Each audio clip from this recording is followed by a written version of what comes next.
আচ্ছা, বড় ছেলেকে স্কুল থেকে আনার জন্য বের হয়ে গিয়েছি বাসা থেকে।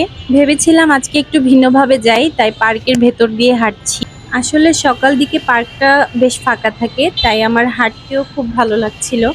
চারপাশটা একদম শান্ত ছিল আর হাঁটতে বেশ ফ্রেশ একটা ফিল আসছিল। যেহেতু ছোটজন সাথে ছিল না, তাই সুযোগটাকে কাজে লাগাচ্ছিলাম এই আর কি। কারণ ওকে নিয়ে আসলে আসলে হাঁটা যায় না, ও দৌড়াদৌড়ি করে এদিক সেদিক চলে যায়। আর ওকে সামলাতে সামলাতে আমার স্কুলে যাওয়ার সময়টাও অনেকটা দেরি হয়ে যায়। হাঁটতে হাঁটতে মনে হচ্ছিল মাঝে মাঝে এরকম কিছু সময় কাটানো আসলে খুব দরকার। প্রতিদিনের অনেক অনেক ব্যস্ততার মাঝে এমন ছোট ছোট বিষয়গুলিতে আসলে রিল্যাক্সিংও লাগে। শহরের ভিড় থেকে বেরিয়ে একটু সবুজের ভেতর দিয়ে গেলে মনটাও হালকা লাগে। তাই সবুজের ভেতর থেকেই হাঁটা শুরু করলাম।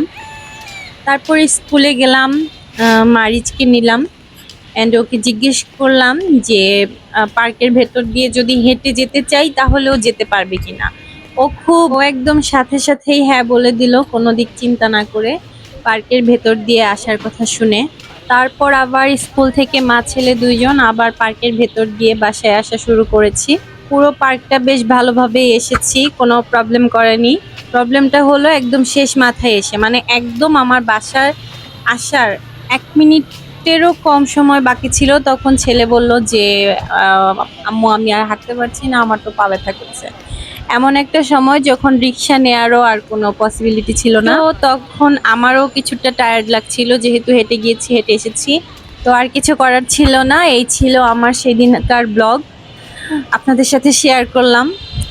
ভালো লাগলে বা খারাপ লাগলে কোনো কিছু জানাবেন আমাকে। সবাই ভালো থাকবেন, আমার জন্য আমার ছেলেদের জন্য দোয়া করবেন। এই তো, আল্লাহ হাফেজ।